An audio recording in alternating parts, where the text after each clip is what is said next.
To be consistent with your habit. ಈ ವಿಡಿಯೋಲಿ 5 ಪಾಯಿಂಟ್ಸ್ನ ನಾನು ಹೇಳ್ತೀನಿ. ನೀವು ಆ 5 ಪಾಯಿಂಟ್ಸ್ನ ನಿಮ್ಮ ಲೈಫಲ್ಲಿ ಅಪ್ಲೈ ಮಾಡ್ಕೊಂಡ್ರೆ ನೀವು ಕನ್ಸಿಸ್ಟೆಂಟ್ ಆಗಿರ್ಬೋದು. ಚೂರು ವೀಡಿಯೋನ ಸ್ಕಿಪ್ ಮಾಡ್ದಿರ ನೋಡಿ, ನಿಮಗೆ ತುಂಬ ಯೂಸ್ಫುಲ್ ಆಗುತ್ತೆ. ಲಾಸ್ಟಲ್ಲಿ ಒಂದು ಸ್ಪೆಷಲ್ ಟಿಪ್ ಕೂಡ ನಿಮ್ಗೆ ಹೇಳ್ತೀನಿ. ಮೊದಲನೇದು ಟೈಮ್ ಟ್ರ್ಯಾಕಿಂಗ್. ನಮ್ಮೆಲ್ಲರಿಗೂ ಗೊತ್ತೇ ಇದೆ ಒಂದು ದಿವಸದಲ್ಲಿ 24 ಅವರ್ ಇದೆ ಅಂತ. ಅದರಲ್ಲಿ ನೀವು ಸ್ಟೂಡೆಂಟ್ಸ್ ಆದರೆ 9 to 4 ಸ್ಕೂಲ್ ಇಲ್ಲ ಕಾಲೇಜ್ಗೆ ಹೋಗ್ತೀರಾ. ಆದರೆ ವರ್ಕರ್ ಆದರೆ 9 to 5 ವರ್ಕ್ ಮಾಡ್ತೀರಾ. ಈಗ ರಿಮೈನಿಂಗ್ ಉಳ್ಕೊಂಡಿರೋ ಟೈಮ್ ಸ್ಟೂಡೆಂಟ್ಸ್ಗೆ 9 ಅವರ್ಸ್, ವರ್ಕರ್ಸ್ಗೆ 8 ಅವರ್ಸ್. ಮಿಕ್ಕಿರೋ 8 to 9 ಅವರ್ಸಲ್ಲಿ ನೀವು ದಿವಸದಲ್ಲಿ ಏನೇನು ಮಾಡ್ತೀರಾ ಅನ್ನೋದು ಈ ಕ್ವಶನ್. ನಿಮಗೆ ಒಳ್ಳೆ ಹ್ಯಾಬಿಟ್ಸು ಇಲ್ಲ ನೀವೇನು ಫಾಲೋ ಮಾಡಬೇಕು ಅಂತ ಅಂದ್ಕೊಂಡಿದ್ದೀರೋ, ಎಕ್ಸಾಂಪಲ್ ವರ್ಕೌಟ್ ಮಾಡ್ಬೋದು, ಬುಕ್ಸ್ನ ರೀಡ್ ಮಾಡ್ಬೋದು, ಇಲ್ಲಾಂದರೆ ನಿಮ್ಮ ಸ್ಕಿಲ್ ಇಂಪ್ರೂವ್ ಮಾಡೋಕ್ಕೆ ಏನಾದರೂ ಒಂದು ಮಾಡ್ತಾ ಇರ್ಬೋದು, ಇಲ್ಲ ಟೈಮ್ ಪಾಸ್ಗೆ ಸ್ಕ್ರೋಲಿಂಗು ಮಾಡ್ತಾ ಇರ್ಬೋದು. ಆ ಸ್ಕ್ರೋಲಿಂಗ್ ಒಂದು ಬಿಟ್ಟು ಎಲ್ಲ ಚೆನ್ನಾಗಿ ಮಾಡ್ತಾ ಇದ್ದೀರಾ, ಆದರೆ ಯಾವುದನ್ನು ಟ್ರ್ಯಾಕ್ ಮಾಡ್ತಾ ಇಲ್ಲ. ಟ್ರ್ಯಾಕ್ ಅಂದರೆ ಏನು, ಟ್ರ್ಯಾಕ್ ಹೆಂಗೆ ಮಾಡೋದು ಅಂತ ನೀವು ಕೇಳ್ಬೋದು. ಅದಕ್ಕೆ ನಿಮ್ಮದು ಪರ್ಸ್ನಲ್ ಡೈರಿ ಏನಾದರೂ ಇದ್ದರೆ, ಇಲ್ಲ ಪರ್ಸ್ನಲ್ ಡೈರಿ ಇಲ್ಲ ಅಂದರೆ ಯಾವುದಾದ್ರು ಒಂದು ಖಾಲಿ ಶೀಟ್ ಎತ್ಕೊಂಡು ಪೆನ್ ಎತ್ಕೊಂಡು ನೀವೇನು ಹ್ಯಾಬಿಟ್ ಮಾಡಬೇಕಂತ ಇದ್ರು ಅದೇನೇನು ಎಷ್ಟೊತ್ತವರೆಗೂ ಮಾಡಿದ್ರಿ ಅನ್ನೋದನ್ನ ಆ ಪೇಜಲ್ಲಿ ಬರೀರಿ. ಇವಾಗ ಒಂದು ದಿವಸ ಬರೆದ್ರೆ ಫೀಲ್ ಗುಡ್ ಹಾರ್ಮೋನ್ ರಿಲೀಸ್ ಆಗುತ್ತೆ. ಅದು ರಿಲೀಸ್ ಆದಾಗ ನಿಮಗೆ ಡೈಲಿ ಬರೀಬೇಕು ಅಂತ ಒಂದು ಫೀಲ್ ಬರುತ್ತೆ. ಈಗ ಟ್ರ್ಯಾಕ್ ಮಾಡಿದ್ಮೇಲೆ ಸೆಕೆಂಡ್ ಪಾಯಿಂಟ್ಗೆ ಹೋಗೋಣ. Giving important. ನಿಮ್ಮ ಹ್ಯಾಬಿಟ್ಗೆ ತುಂಬಾ ಇಂಪಾರ್ಟೆನ್ಸ್ ಕೊಡಬೇಕು.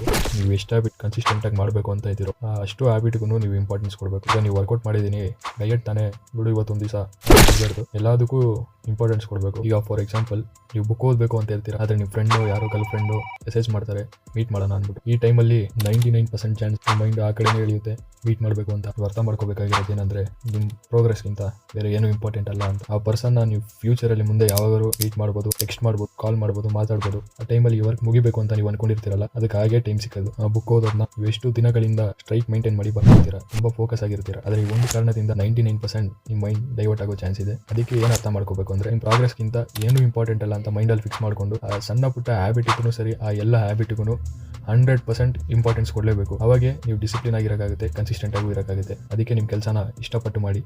ಮೂರನೇದು ಸೆಟ್ ಟೈಮ್.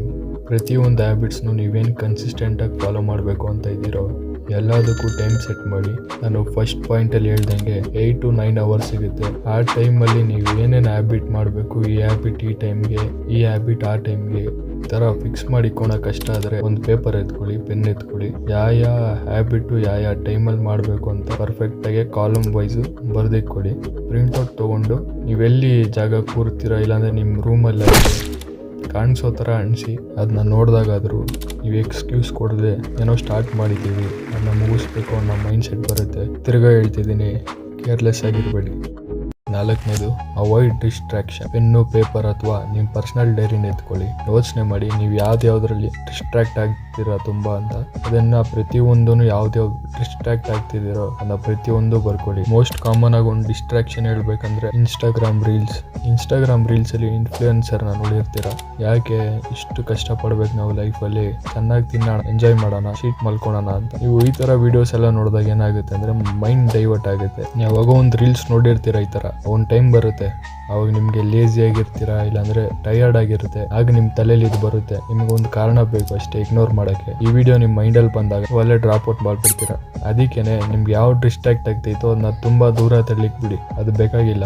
ನಿಮ್ಮ ಪ್ರೋಗ್ರೆಸ್ ನಿಮಗೆ ಮುಖ್ಯ. ಇದ್ರ ಜೊತೆಗೆ ನೀವೇನೇನು ನೋಟ್ ಮಾಡಿದ್ದೀರಾ ನಿಮ್ಮ ಡಿಸ್ಟ್ರಾಕ್ಷನ್ ಅಂತ ಅದನ್ನು ಅವಾಯ್ಡ್ ಮಾಡಿ. ಅದನ್ನ ಅವಾಯ್ಡ್ ಮಾಡೋಕ್ಕೆ 100% ಎಫರ್ಟ್ ಹಾಕಿ. ನೀವು ಖಂಡಿತ ಫೋಕಸ್ಡ್ ಆಗಿರ್ತೀರ. 50% ನೀವು ತಯಾರಾಗಿದ್ದೀರಾ ಕನ್ಸಿಸ್ಟೆಂಟ್ ಆಗಿರೋಕ್ಕೆ. ಇನ್ನು ಲಾಸ್ಟ್ ಒಂದು ಪಾಯಿಂಟಿಂದ 100% ಆಗಿ ಆಗ್ತೀರಾ. ಎಲ್ಲ ನೀಟಾಗಿ ಫಾಲೋ ಮಾಡಿದ್ರೆ ಮಾತ್ರ. 5th point, normalising. 1 ಇಂದ 4 ಪಾಯಿಂಟ್ಸ್ವರೆಗೂ ನಾನು ಏನು ಹೇಳಿದ್ದೀನಿ ಅದನ್ನ ಡೀಟೇಲಾಗಿ ಅರ್ಥ ಮಾಡ್ಕೊಳ್ಳಿ. ಬೇರೆ ವೀಡಿಯೋಸ್ ಥರ ಸಿಂಪಲಾಗಿ ತೊಗೋಬೇಡಿ, ನೀಟಾಗಿ ಡೀಟೇಲಾಗಿ ಅರ್ಥ ಮಾಡ್ಕೊಳ್ಳಿ.